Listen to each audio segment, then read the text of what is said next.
This podcast is brought to you by Most Valuable Podcasts, leading the league in podcasting entertainment.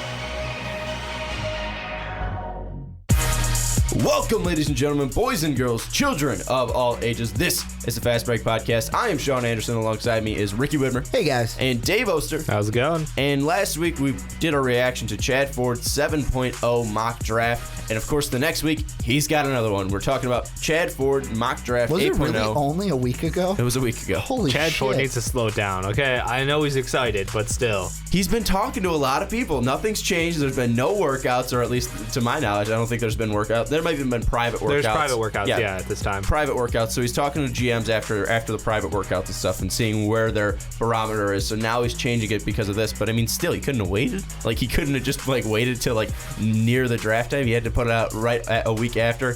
Anyways, after that, we're going to be going on to more Nerlens Noel talk. We're going to be talking about a possible Hawks 76ers trade, Noel for Teague. We'll talk if it's a good trade for both sides, who wins the trade if it does happen, and if the trade should end up happening. And then we're going to round out the podcast talking about if KD can win a title in OKC. So let's get into it. It's only been a week, but a lot has changed in Chard Ford's mock draft. And we're going to skip over the 1 and 2 because this is the first 2 picks have not changed for They're a while. Just staples. Yeah. 76ers taking Ben Simmons and Los Angeles Lakers taking Brandon Ingram. And I don't think we really disagree with the players there. So we're going to move on to number 3, where there is a big change. The Boston Celtics, Chard Ford had them going with Jamal Murray a week ago, but now he has the Boston Celtics taking Chris Dunn at number 3. But the weird thing about this is there's a report from NESN that Chris Dunn doesn't want to go to Boston. He doesn't want to go to the Boston Celtics or the Phoenix Suns. That was reported by Adrian Wojciechowski. So first off, do you think Chris Dunn is worth the value there at 3? And then second of all, do you think they'll actually take him due to these reports coming out from Woj? Do I think here's the thing with me. It's between 3 and 5. You basically have, in my mind, 3 players that you can take at that 3rd pick that would be there. It'd be Dunn. You can get the best point guard in the draft, or you can take Buddy Hield or Jamal Murray, whichever one you think is the better shooter. Interesting. You take any of those guys at 3. Like, I had those guys, Murray, Hield, Dunn, in my big board, but really, if I could clump them all together and put them at the 3, I would have. Is that just for the Celtics or anyone at 3? No, it's anybody at 3. So you're like, pure those are guard, the best you 3. value guards much higher than everyone else. We saw what Buddy Hield could do in the tournament. We've seen what Jamal Murray can do as a shooter, but he can also play the point. And then Chris Dunn's the best pure point guard in this draft. And the only reason to me why I can think of Dunn wouldn't want to go to the Celtics, they've got Isaiah Thomas. He wants to go to a team where he can be the guy. He wants to be the starter, the man at the point guard position for a team. But doesn't he walk in already better than Isaiah Thomas at being a pure point? Isaiah's a fantastic scorer and an all-star. Don't get me wrong. I'm not undervaluing that. But as far as being a pure point guard, a distributor to the ball, court vision, I think Chris Dunn walks in day 1 and can compete for that spot. But are the Celtics... I don't know what the Celtics will do to handle that, How loyal are they to Isaiah Thomas? Meaning, is there a thing where Dunn walks in, it's like, okay, you're the new guy, so you got to kind of earn yourself while Isaiah's been here? I mean, I think that's the right way to do, but at the same time, you got to remember, Isaiah's on that sweet contract, so they definitely value that. There's no way you're going to lock down an all-star for under $3 million a year. Come on. There's no way I see that, Chris Dunn comes in and starts over Isaiah Thomas. There's no way in hell. And maybe the only way he starts would be if Chris Dunn played the point and then they moved Isaiah to the 2. Yeah. But then again, you're getting rid of Avery Bradley, who's one of the best perimeter defenders in the league. So I don't think they would do that just from a balance wise, because Isaiah's not the best on defense. But it gives them great depth.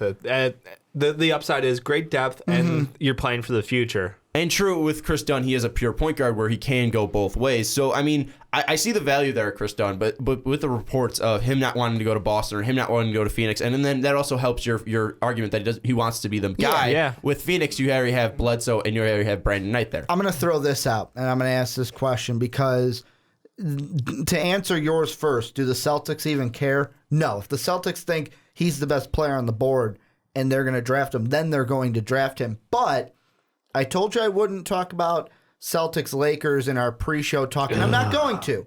But I'm going to throw out another idea of a trade. First off, do the Celtics maybe look at this and go, hey, Chris Dunn's here. Let's see on draft night what teams kind of value this kid because do we really need to take him, or do we really need to draft a guy like Chris or Bender? Is there a team like, and the one I think of, a team that, I mean, out of us three, Timberwolves hate us for it because we think Ricky Rubio's not really the option.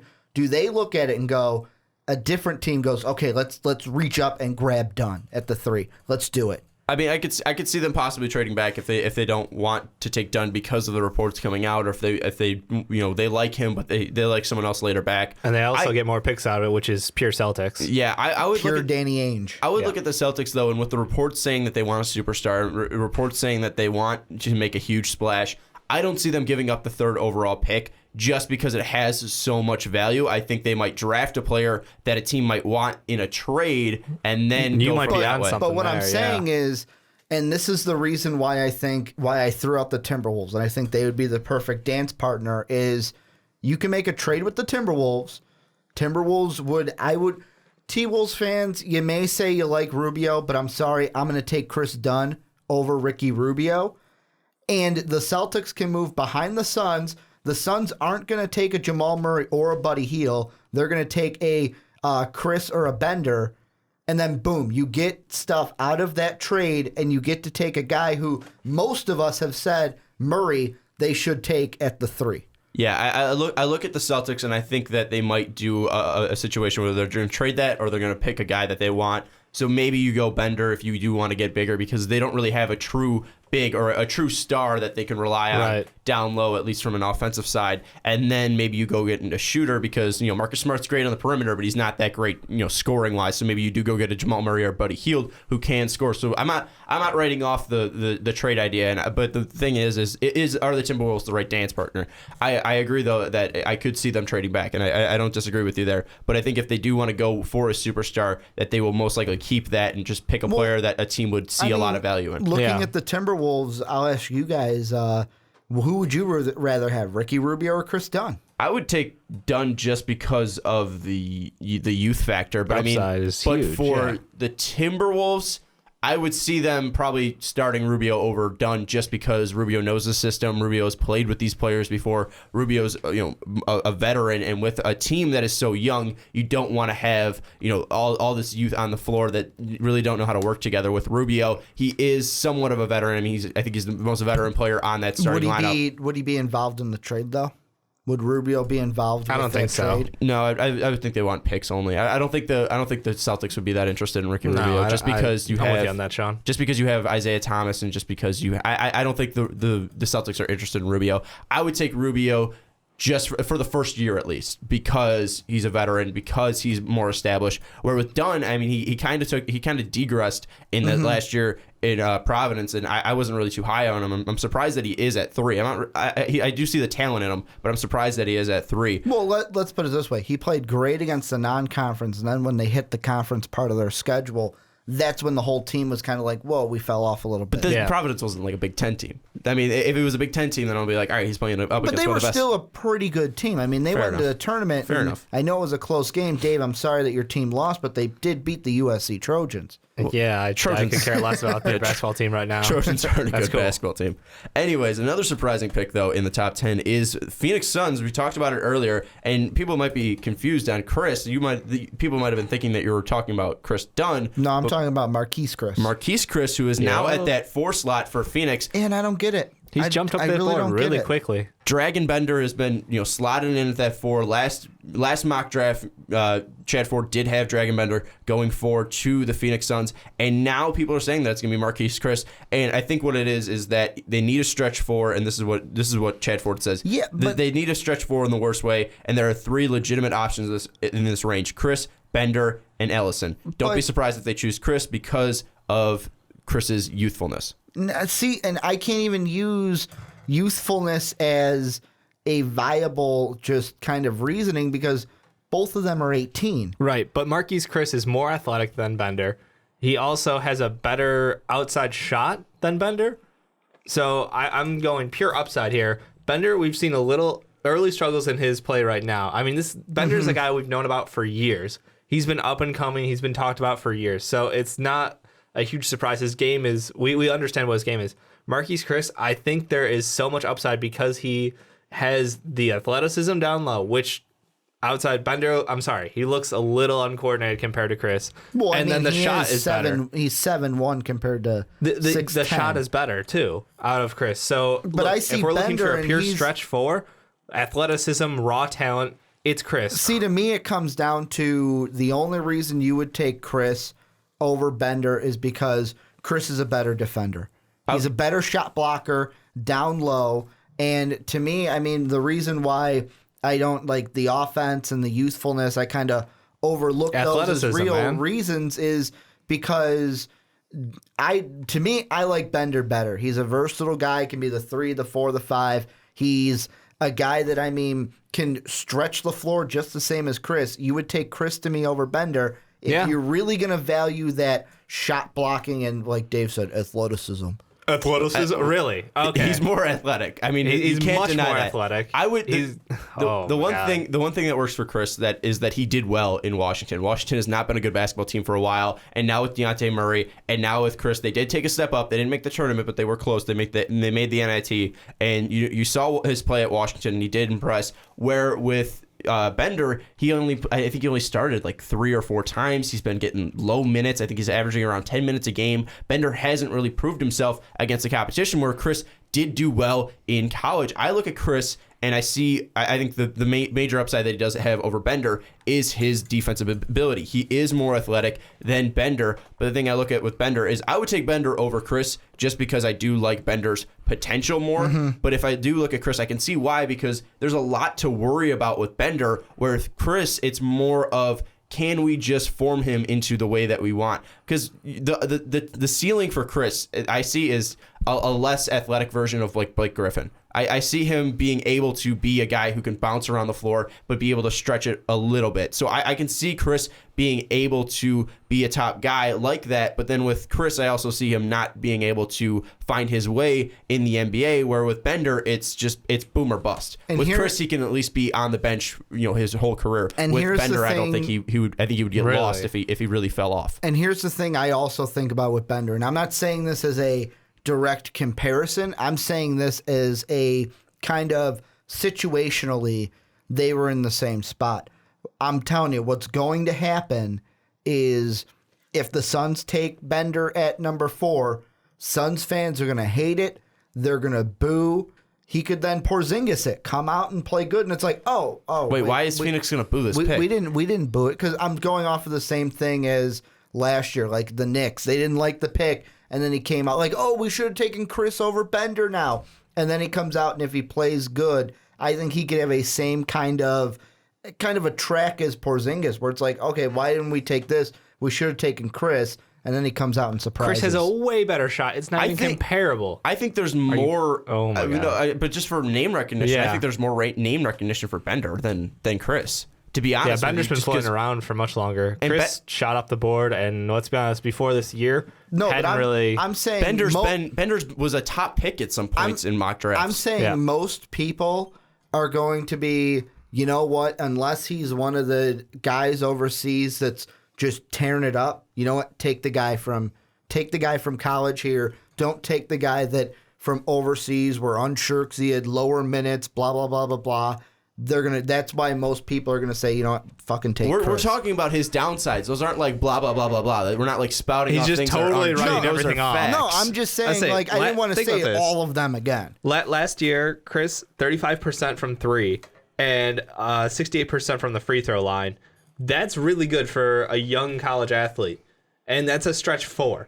Think about that. Bender is shooting absolutely shit right now, even in short minutes. Shit. So I'm sorry, if I want a 4 who can score, who can stretch the floor, who can bring that 3-point shot into condition, like where you have to play him, you have to actually play true to that shot, and you can't just, lay back on defense and not worry about it. I'm taking Chris. Chris has way more upside. Look, I've been a huge fan of Dragon Bender because I love saying Dragon Bender.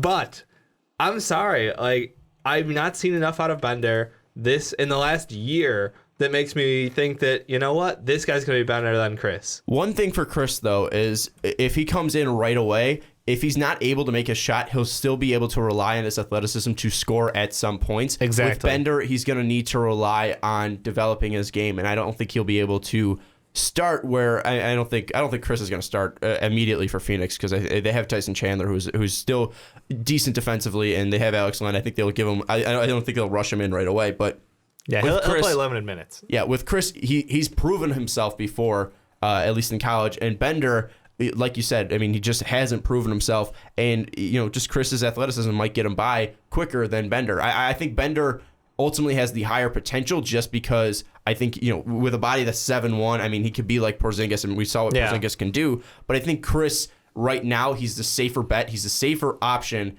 and I would probably take Chris if I'm the Phoenix Suns in this position right now. Another thing that's changed right now, just because of the Chris Dunn situation, he now has Minnesota going with Jamal Murray instead of Chris Dunn. We won't talk about this too much, but do you like the fit of Murray in Minnesota? I don't hate it.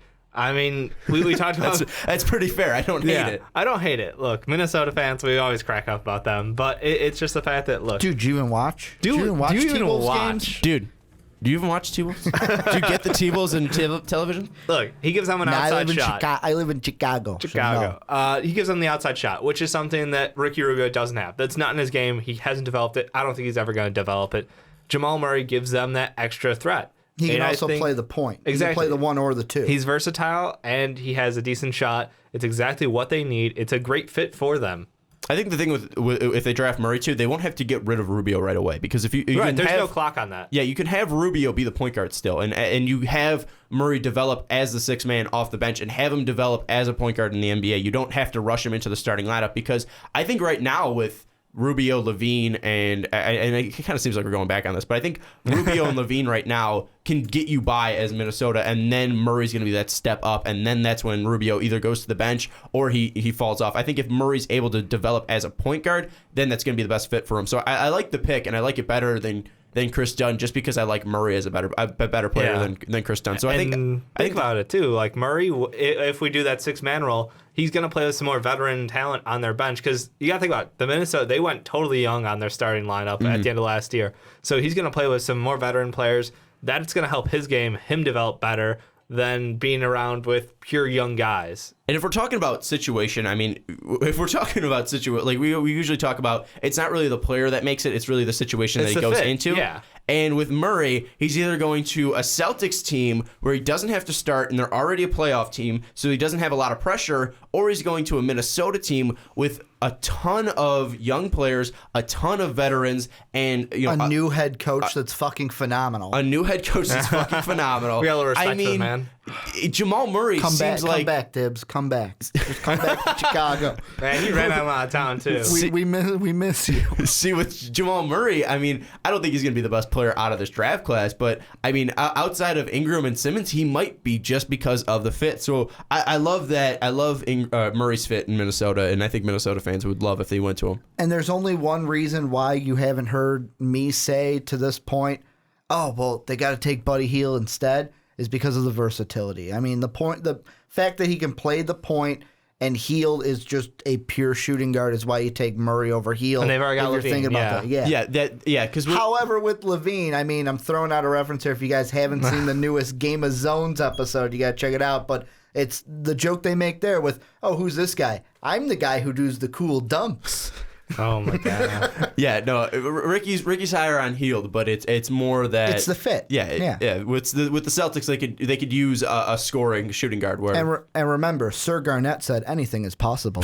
Oh my god! Another change from Chad Ford's mock draft at the New Orleans Pelicans. Were choosing Buddy Hield a week ago, but now they have Dragan Bender, who has fallen from the 4th spot. Do you like the fit for Bender in New Orleans? You know how I said that you take Bender if you're the Suns? Yeah.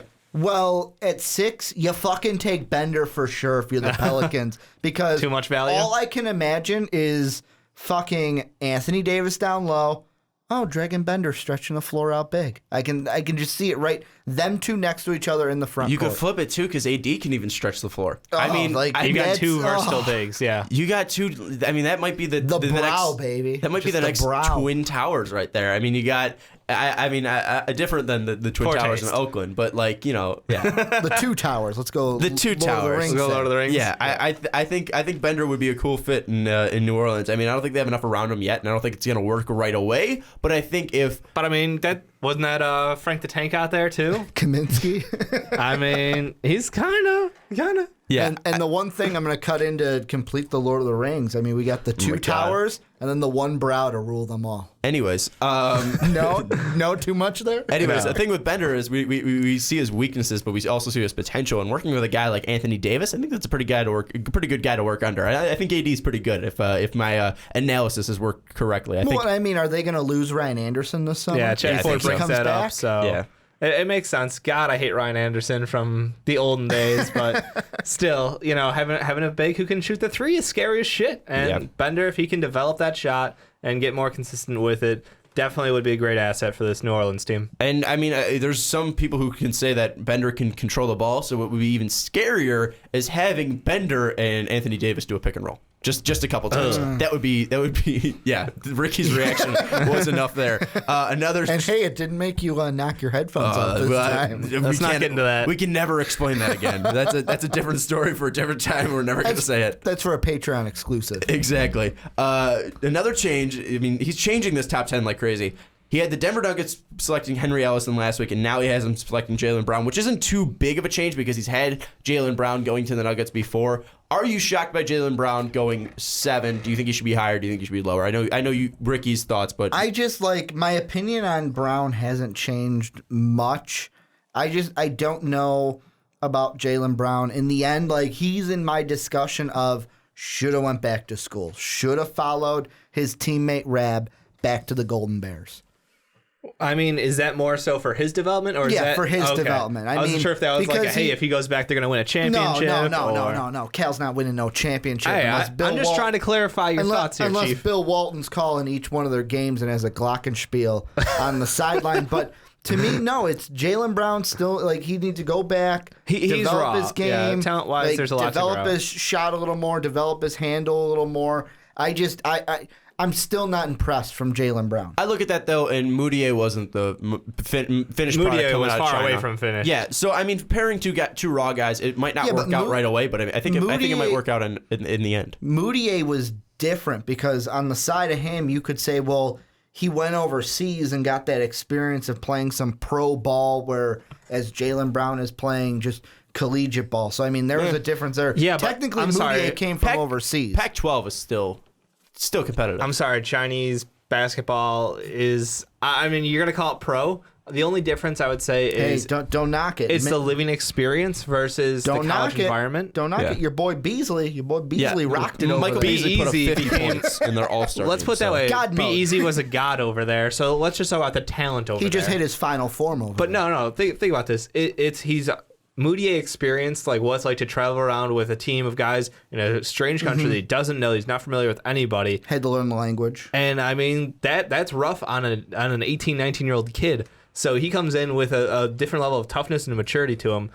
Jaylen Brown lived the college experience, was big man on campus. So I think that plays differently, but it's not necessarily the big concern here with having a lot of young raw talent on that team. Right now, the point that even Chad brings up is, look, they don't have a direct need. They have pretty good people at every spot, so they can bring people in time. And if you're not in a rush, you take the best player available. Here's the thing, and right before you jump in, Chung, I would take Heel over Brown. That's all I'm going to say. The one thing with Brown, though, is I'm going off of what Dade said about the big man on campus. He said he should be a top 3 pick. So, again, there might be personality problems with Maturity is Jaylen Brown. definitely the question, yeah. I'm not saying it's a bad pick, and I'm not saying that Jaylen Brown's a bad player, but maybe I do agree with Ricky where the next pick you're- after this well, I is mean, Buddy Hield if you're going to the saying- Sacramento Kings. Let me finish, and before I don't think I disagree with you saying that Buddy Hield or Jaylen Brown should go above Buddy Hield. Buddy Hield going 8 to Sacramento Kings. Well, all I was going to say, if you say there's no need for the Nuggets, why not take Buddy Hield over Jaylen Brown? No, there's no immediate need. There's no dire, where you have no shooting guard right now. Well, I mean, to me, I would look at that still and go, fuck it, we'll take Buddy over Brown because I think Buddy could help any team more so than Jaylen Brown, unless you really need a forward. I agree with you. That's plain and simple. I agree with you. Can we just bottle that up? Because I think that's the only time he's ever going to say that. I mean, if you let the man speak, he might agree with you more. But I mean, you'd have to actually not cut him off. I would take Hield over Jaylen Brown because we've seen Hield's scoring prowess. We've seen. I mean, Hield's a 4-year vet at Oklahoma. Hield can lead a team. I mean, if that's what you want with a young team, you want a guy who can be a leader, but he's still he's still young. So I think with Hield, I think he's a better pick than Brown. And I guess the only thing that the Nuggets would take over him is just that potential of Brown. Where with Hield, you're not getting a finished product, but you're getting closer. You're getting like an 85%, a more polished finished. Yeah, exactly. Yeah. So I can see why they're taking it, but I would just disagree. But I mean, maybe pairing two youthful guys who are raw in Brown and Moody. They'll line up at about the same time. That's what they're hoping for. That's the end game. Buddy Hield to the Kings, though. I think the big thing here is you're right. It's he can come in and make that immediate impact to this Kings team and give them another scoring threat. Helps them out.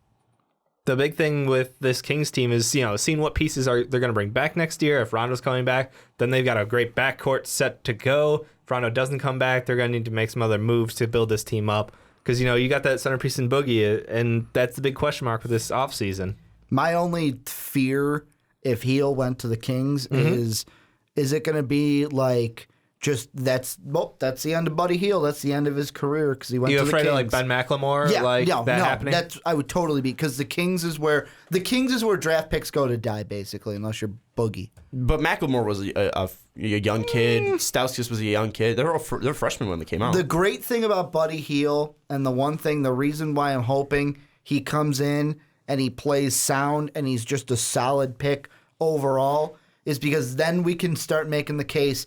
This is what draft picks should be. They should be a little bit older. They shouldn't be 18, 19. It shouldn't be we're getting this young kid. And you got to remember, it's kind of like Coach Calipari always says when he's like, GMs ask me, what do you think of this kid? Oh, he's great. But remember, he's a kid. Yeah, I think here's the thing. In the NBA, when you have a top 10 pick, do you go potential or do you go finished product? If you go potential, you can potentially have an all-star, absolute all-NBA quality player, or you can be a total bust and a waste of space like Anthony Bennett. Like, you don't know, but you have to draft for that upside because of the situation. See, I think if Buddy Hield was in that Anthony Bennett draft, and we're just throwing it out there, say Buddy Hield's a senior. Number one pick. Yeah, if he's a senior going into that draft, he's a number one pick. Yeah. But a player like... Simmons and Ingram, I mean, these are guys who can change NBA franchises. I mean, these are guys I'm just saying, like, this is, if he plays phenomenally, we can have a legit discussion about the one and done rule. Oh, no, that's what I was saying. That'd be a good conversation. Like, because really Buddy Hield could be the poster boy for that, because really in my mind, an ideal situation would be have the same thing, maybe not the same thing as basketball, or there's football. Yeah, you know what? Juniors and seniors can come out. Freshmen and sophomore need Buddy to stay. Hield definitely wouldn't have got drafted year 1, 2, or 3. Have. See, I maybe think, a second rounder in his junior year. Yeah, I think teams, I think players should be more wary. But guys like Simmons and Ingram, I'm not faulting them for coming out. I mean, these guys are smart as hell. I'm talking about more so like, those fringe players. Yeah, no, I agree. Like the fringe players, like I'm going to throw out a Tyler Ulis or a Deonta Sabonis Davis. or a Deonta Davis, or these are young guys who, or even like a Chuck Diallo, where it's like. You know what? If they stayed a few years, what would they be like? The last thing I want to say about Hield to the Kings, though, is the reason why I feel like the Kings would have to make this. Hield's a big name. You got a new logo. You're getting a new stadium. Got to sell jerseys. Got to sell tickets. That's how you do it. See, with piggybacking off of just the one and done real quick, I think if Hield came out in that 2013 draft, he would be the number one pick overall because he's a finished product. And those guys were like, are they going to be good? Are they not going to be good? Oladipo is basically, I think, the only top 3 pick that has panned out so far. Yeah, they're a bunch of good but not great. So, I mean, but players like Simmons and Ingram, they're up there with like LeBron James potential or hype level. I mean, these guys are like up there in that hype level. So I can't really fault those guys for coming out. And the thing with the Hield pick to the Kings, I usually shit on the Kings. I think Vivek's an idiot. I think he's running this franchise into the ground. If they don't forget about that Caspi J.J. Helkson trade. Hickson trade. He sucks so bad. Don't even know how to say his name correctly. See, it might not cost him anything though. Yeah, Yeah, I usually Because if I say JJ, you're just going to think JJ Redick, and I wouldn't want to do that to you. Love JJ Redick, but with Hield, I usually trash on Vivek. I usually think he's an idiot. But what you're playing into is it's a big name, new stadium, new logo. What's better than getting an established name and an established name that's going to help your team? I mean, this is a perfect scenario for the Kings, and I don't even know if they make this pick because I think Vivek's that fucking stupid. And you're spot on because Buddy Hield's impact right away. That city would love him. Like he's gonna put up points and just absolutely shower that shit. So the thing is that he might have his best years might be his first 4 years. That's the one problem with Hield. You don't know if people are gonna solve him right away. Yeah, how much more growth is there gonna be? Exactly. We'll move on now to Toronto Raptors, who made it to the Eastern Conference Finals, have a top 10 pick. If Toronto can keep Lowry and they keep DeRozan, that's a different topic for a different time. But if they can keep those guys and they're getting a top 10 pick, this team might be set and might be challenging the Cavs next year. But we'll have to see on who they pick. And before this, Chad Ford had Marquise Chris going to the Raptors, who we now love, and I think we've loved before. But now he's really, we're talking about him being a top 5 pick. They had him going to Chris. Now with him jumping up all the way to the Suns, he now has Henry Ellison, a guy who was rumored, or not rumored, but Chad Ford talked about of being a potential stretch 4. So do you like the Ellison fit in Toronto? Do you think he's a good stretch 4 option for Toronto? Because ultimately I think that's what they need. I think that's their biggest need there is a stretch 4. Well, the first thing I think of is who did we talk about last week? Bismack Biyombo. And I know who's not a stretch 4. I know that Biyombo does not fit that same kind of player that Ellison is, but the way I look at it is, fuck it. You're losing a big guy, bring a big guy right back in. And this is one that can stretch the floor because he can play next to Valanciunas and won't have to play with Bismack Biyombo. The one thing that I think is totally going to change this pick is the DeRozan. Is if he leaves and they lose him, they're going guard here. And to be honest, they might have to jump up for no, not that. They're just fucking hoping that the Kings miss. And the Kings don't make the smart move, like you said, and drafting Hield, and they hope that Hield falls to them at 9. Well, free agency doesn't start till July. I'm saying, if the talks before, because you know that teams got that. If you're a good GM, you got your hand on the pulse of what your team's going to do, and if they feel like DeRozan's going to go ahead and split come July 1st, they may, if Buddy Hield's there, fuck it, he's a Raptor. Yeah, there's no way they pass on him at 9. Do you think they have to reach for him if they know they're going to lose DeRozan? Do you think they try to make any play to reach for him? Well, see, if they know they're losing DeRozan, then I think that's a smart pick going with Hield because you're bringing him into a playoff team. Do you think they have to reach up, jump up to make a play to get him? Maybe. Or do they just accept it and go with a power forward? They would probably go with a power forward because they don't have a good power forward right I'm going to say something that people may not agree. I'm hoping you guys agree with me just because of how much I know that we love this player. Yeah. It is a reach, but if, let's say they think, well, fuck it, DeRozan's gone, I think it wouldn't be a bad move to say, fuck it, let's take Denzel at the 9th pick. It wouldn't be terrible, but I think you could probably trade down. Because because the way I see it, and I don't give a shit that fucking Chad Ford has Denzel at 18. Really, to me, Denzel's the 14th pick to the Chicago Bulls. If he's there, that should be the pick. That's what I'm saying. God. So that's where I'm valuing kind of Valentine. Some team may value Henry Ellison enough to come up and get it if they want to trade back, if they're put in that awful situation. To me, Henry Ellison, though, is just white bread. He's a generic, the picture they've got out there for him, he looks like he's 14. I'm sorry, his gameplay, it's hard to... That smile, though. It's hard to get smile, though. I just disregarding his gameplay, the man is white bread. See, with Ellison, though, he kind of looks like a 1950s player. Here's Henry Ellison for the Los Angeles Lakers. He could shoot the ball from half court. He's an amazing player. He's an amazing feat. Don't forget that hook shot. He could play for the Harlem Globetrotters. He's a fantastic player out of Marquette University. He's got a really good 1950s announcer voice. I agree with you 100%. Watching him in the Big East tournament, he was fun to watch. He did something that I think only Melo did in the past 10 years. I think it was 23-10. Ellison can play. He could stretch the floor, but I don't know if he's polished enough to play on a playoff team like Toronto.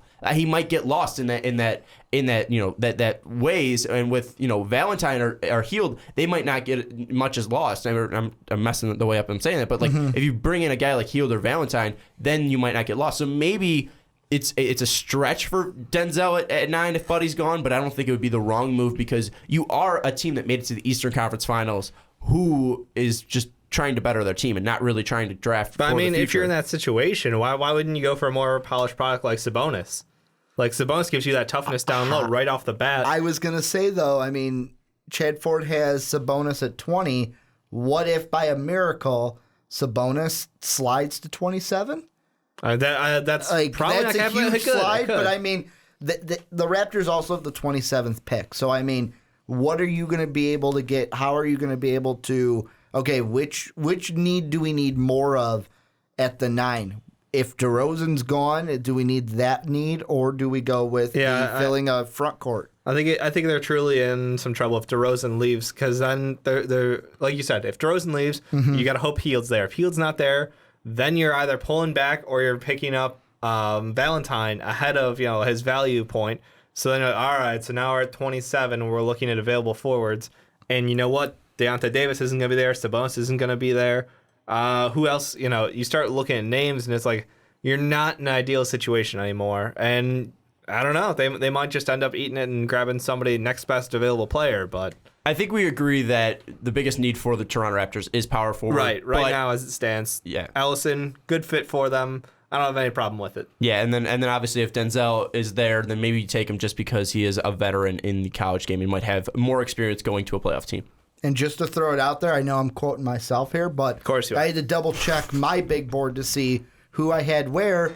Denzel and Sabonis, not huge reaches for me because I had Denzel at 10 and Sabonis at 12 Yeah, all on right. my big board. I think it was after the combine. So yeah, I mean, maybe this is just Chad Ford talking to execs though. So this is what they're kind of feeling. Yeah, so, remember, this isn't Chad Ford's best fits. This is what he thinks the teams are doing based off of his conversations with them. And now we're going to number 10, where we see another change, and the last change we're going to talk about until we just wrap it up real quickly. But the last change is at number 10 with Milwaukee Bucks. He had Jakob going to the Bucks at 10, and now he has Dejounte Murray from Washington going to Milwaukee at 10. Washington, I told you they were coming up, 2 top 10 picks in this draft. Do you think this is a good pick for Milwaukee? Because in here he says Jason Kidd's looking for a point guard, but I thought the whole thing was Giannis is going to play the point. So first off, do you think that Dejounte Murray is a good fit, or do you think it's a huge stretch for the 10 overall pick to go with Murray? Well, it's really, to me, at this spot, there's 2 point guards you're looking at. You're either looking at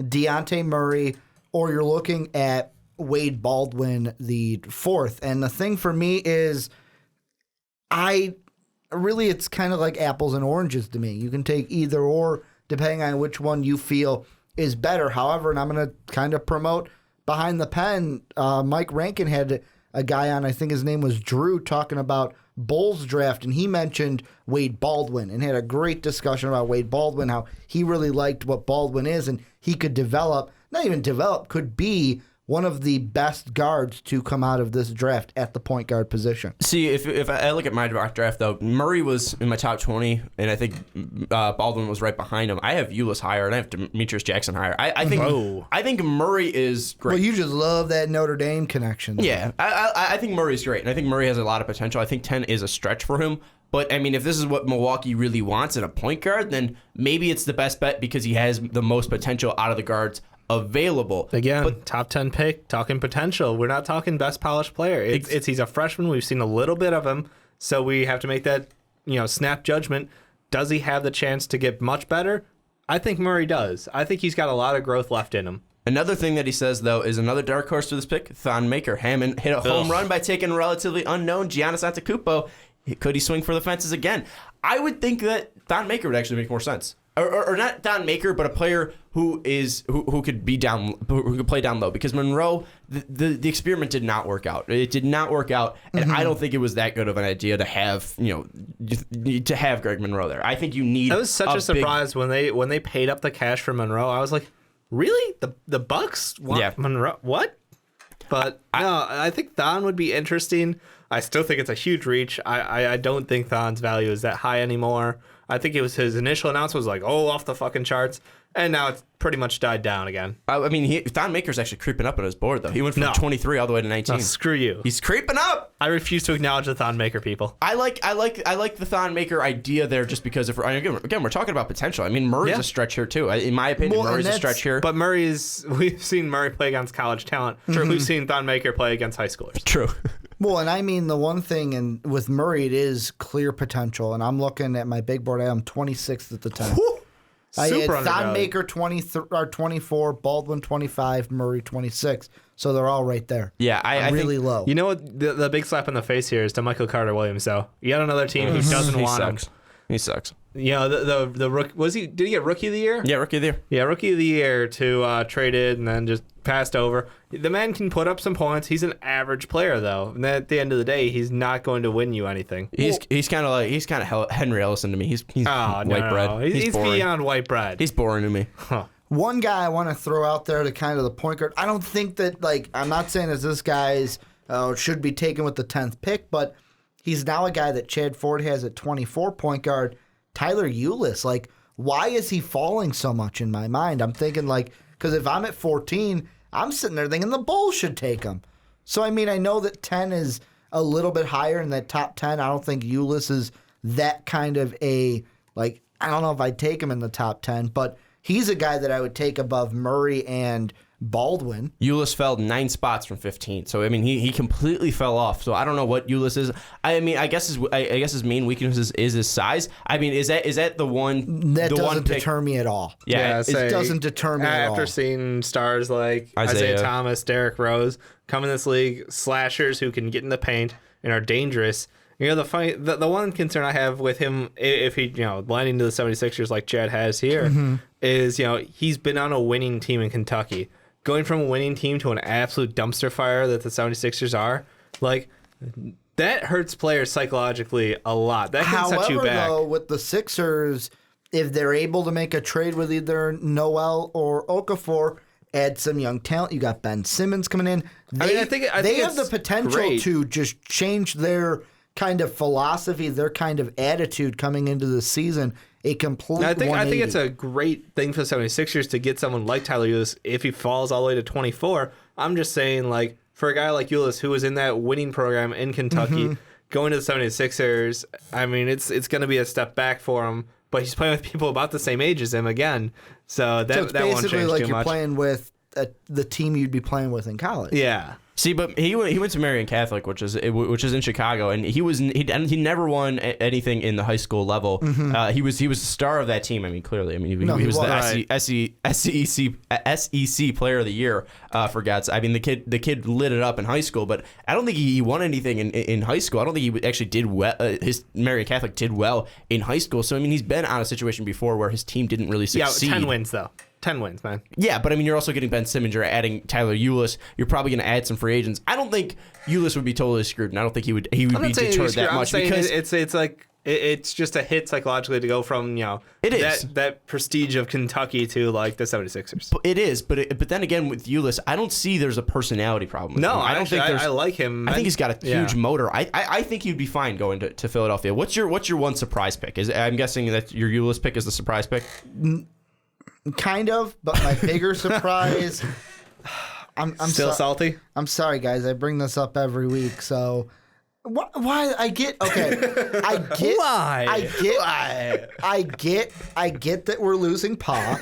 I get that we may lose Noah. However, there's some articles that say we are, some articles that say we're not. But why the fuck are we going Deion? Like, pick any. Like, if you're gonna go big, pick a big. But why fucking Deonta Davis? I don't like him. If I was the Bulls, fuck it. I'm going Sabonis at 14 if I really want a big. Because maybe it's because we saw him in person, and I fucking love him in person. But I'm going Sabonis over Deonta Davis. But really, I'm going Tyler Ulis or Denzel over anybody. Yeah. Oh, Dave, pisses me off. Dave, what's your You're a one little surprising salty there. pick? I'm tons of salty. Honestly, it's not even a surprise. I just like the fit now that it's available. Is at 29 the Spurs grabbing up Demetrius Jackson. I think that's fantastic. I think the Spurs were exposed for having old aging guards. They're not what they used to be, and some youth in that position. I think Jackson will be a fantastic fit for this team. Yeah, I mean, Jackson's a hard-nosed player, and I love him because he's from Notre Dame, and I think that's a good fit for the Spurs. I mean, will he really succeed? I don't know, but I think he could be a good player for the Spurs. And plus, he's working with one of the best coaches in the league, probably the best coach in the league. I would It's say a one of the fantastic best. organization overall. Yeah, so I I think DJ's a good fit there. The one surprising thing is that Ben Bentil fell all out of the first round. That's completely surprising to me. A guy like Damian Jones from Vanderbilt, he should not be in the top 30. He should not be there. I don't think Juan Hernan Gomez should be there in the top 30. Ben Bentil should be in the top 25. I mean, this kid is a legitimate player. He's going to be fantastic. I think Ben Bentil should be up there. And another one that I do like before you get into that, I just want to say what the Ben Bentil is. I got to throw him out here because he's not here to speak for himself. But on the Primetime Podcast, Brandon did say that Bentil was the number one guy that he thought should have stayed in school, should have went back to Providence. Okay, but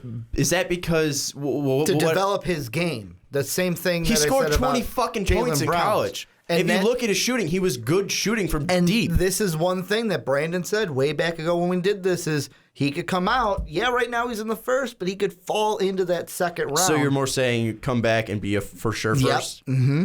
I could see that, but I mean, this kid's talent level. I mean, well, and that's why I'm just throwing out there that it's funny that you say that, and I just think back to having the conversation with Brandon and him thinking that Ben Bentil should have went back to school. Yeah. I'm going to talk about Bentil real quick because he's shooting 78% from the free throw line. We talked about that before, how that is basically it's basically a precursor to what you're going to do shooting wise in the NBA. 78% is ridiculous. He increased his 3-point percentage. 32% is not great, but he did increase it from 30% to 32%, averaging 21 points per game, 7 rebounds, near a block a game, almost a steal a game. Ben Bentil's a first-round pick, and if anyone doesn't take him, and whoever's taking him in the first or second round, if it's the Sixers taking him in the second round, fucking give him 20 wins just because of that. If you're getting Simmons, Ulis, and Bentil, fucking 20 wins for the Sixers. I don't give a shit. Did you just put a plus 10 wins above replacement on Ben Bentil? No, on Simmons, Ulis, and Bentil pairing. Okay.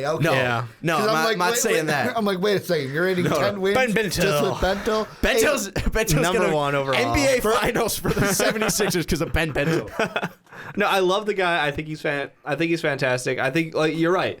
He already had a fantastic career in college, but it's that lack of upside. People think that, okay, you did this at a small school in Providence. We've seen, plus you had another NBA level talent with you there, and that kind of, I want to say, devalues you, the best point guard in this draft. But it does give you a knock against him. True, but I mean, he still did. It's playing. I mean, it's kind of like taking down Draymond Green. Is Draymond Green? Can Draymond Green succeed on his own? Is Draymond Green dirty as shit? Yes. Okay, but can Draymond Green succeed on his own? We don't know because he has Steph Curry. But we'll probably find out. Draymond Green still succeeding and being one of the best players in Golden State? Yes. So I mean, that's kind of what I see with Bentil. He did have one great player next to him, but he still succeeded and still did a good job. The next Draymond Green? No, I'm just trying to say that he's not succeeding because of Chris Dunn. He's doing well with another player around. I'm not saying he's going to be the next Draymond Green. Dave automatically hates him because Dave and No, I like Ben Bentil. We've talked about this. I'm with Sean. Stop. Dave, I'm making the joke that because we compared him to Draymond, you're going to think he's just because Draymond in the last 4 months has figured out that he can kick his legs really high, and that's a natural motion. Rather have Draymond than Delly. Talking about mock drafts. Rather have him than Delly. He's a dirty piece of shit. Talking about mock drafts. Because Draymond actually connected. So did Delly. No, he didn't. Connected. Yeah, he did. No, he didn't. Yeah, We're talking mock drafts. We're talking mock drafts. The final pick that surprised me, I like Atlanta going with Malachi Richardson. I think he should be higher. I think 21's a steal for him. I think he's a fantastic player. You just like Malachi. You love Malachi. Yeah, that's what I said. The three goggles? I think he's fantastic. I think Malachi's fantastic, and he should be a top 20 pick. I love Malachi. I love his potential. If we're talking potential, I think he's one of the highest kids with potential. I think he should be a top 15 pick. Maybe not a top 15 pick, fit wise, but I think he's top 15 potential wise. Now we got to move on because we went 50 minutes talking about Chard Ford mock draft. That's great. That's great conversation. If we're looking at this, we were like complaining. Oh, it's been a week since he put one out. We still had 50 minutes of conversation there. Great.